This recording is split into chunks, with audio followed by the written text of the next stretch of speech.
In May 2019, I was lucky enough to go to Sport 2.0, a sports technology conference as part of L19 Leeds International Festival.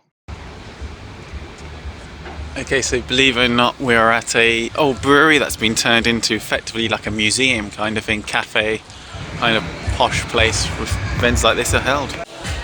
Okay, so first impressions, this is not how I imagine a conference to be. This looks more like a rock concert, and in the way, right, on one of the nutritionists side, she said, if we want to develop conferences and how they should look like, maybe this is the future. Maybe it would look good on television, and that's maybe if you want to bring information out to the public, that's maybe what we should try and do, is bring it into this kind of like hyper modern styles environment, what people want to see and what people expect to see. I've never been to a place where they've had sound technicians for a conference. Other than media team production, there was a fully working bar and a massive batch of cookies that might have taken a bit of battering. The conference was quite unique. There were 2 keynote speakers, followed up by an Olympic athlete. This was set out over 2 parts of the day, intersected by lunch. After the Olympic athlete had spoken, there was a forum-style question and answer session with the host, Greg Whyte, where the audience could put forward their questions via technology app. What I found bewildering were my lecturers, who were looking on in awe at a pregnant yet very down-to-earth Amy Williams, even though they work with Olympic athletes on a daily basis. I found this surprising because I look up to my lecturers. For entertainment included the chance to win Catapult GPS hardware. So we just had the first session of the conference basically. Rachel Williams, the Bob Skellington, we had David Emery, the referee and head of IFAB, as well as the head of Park Run and one of the workers of Catapult.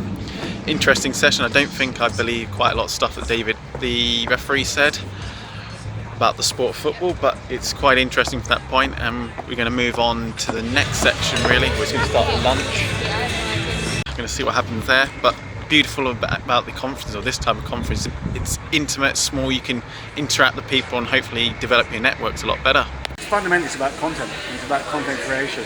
And I think actually if you're looking to infuse people in a subject area, you can do one of 2 things. One is you can sit on your sofa and moan about it, or you can actually get up and do something about it. And I think from a sports science perspective, I've spent this week at various different conferences interviewing various different people. And it's interesting now, I don't have to say I'm a sports scientist and then give a caveat explanation of what that is, because people know what it is. Right. And I think if you're passionate about something and you want people to know about what it is that you do, social media is a wonderful platform to develop that, to educate, to inform. And off the back of that, what that then does, it actually creates a more important, a more fruitful environment. Channel 4, and the reason I joined is because it will be based in the north and it will be based in Leeds. I believe the reason why I can do certain things is because of where I'm from. Now there's an American bloke called Dean Carneses, and he ran a marathon in every single state in America. Now to me, I just thought, you know what, whatever the Yanks can do, I'm just going to beat them by a little bit. International career. An absolute legend of sport. Please welcome to the stage, Dame Sarah Storey. My career in sport probably started with the inspiration of Because I'm at the end of technology where I can't afford much. I'm just literally going to say, what was your takeaway messages from this today? I think for me it was like, looking at some stories, anything is possible. Yeah. My dream is to become a professional player, and there's so many people who think, oh yeah, Indians can't do this, Indians can't do that. So for me, I always believed that I could do it. So to see that happen now and to see his story, it's just given me even more confidence. So. I thought ultimately it was very inspiring today, about removing different barriers, sort of showing that there really isn't a limit to it, and ultimately I think the special guest made it a fantastic day as well. Awesome day. I'm going to interact with them now. We had that second part, Dame Sarah Storey talk about how they utilise technology with her team and swimming, and also her cycling career. We also had forgot his name. It's a military guy, ex-military guy, now teacher, PET. Fascinating story about almost the lack of technology and how that affected him personally and what he utilizes. And he's a very techno-friendly guy, and that's just what he utilized to improve his performances basically. And then a talk from a broadcaster from Channel 4. Yeah,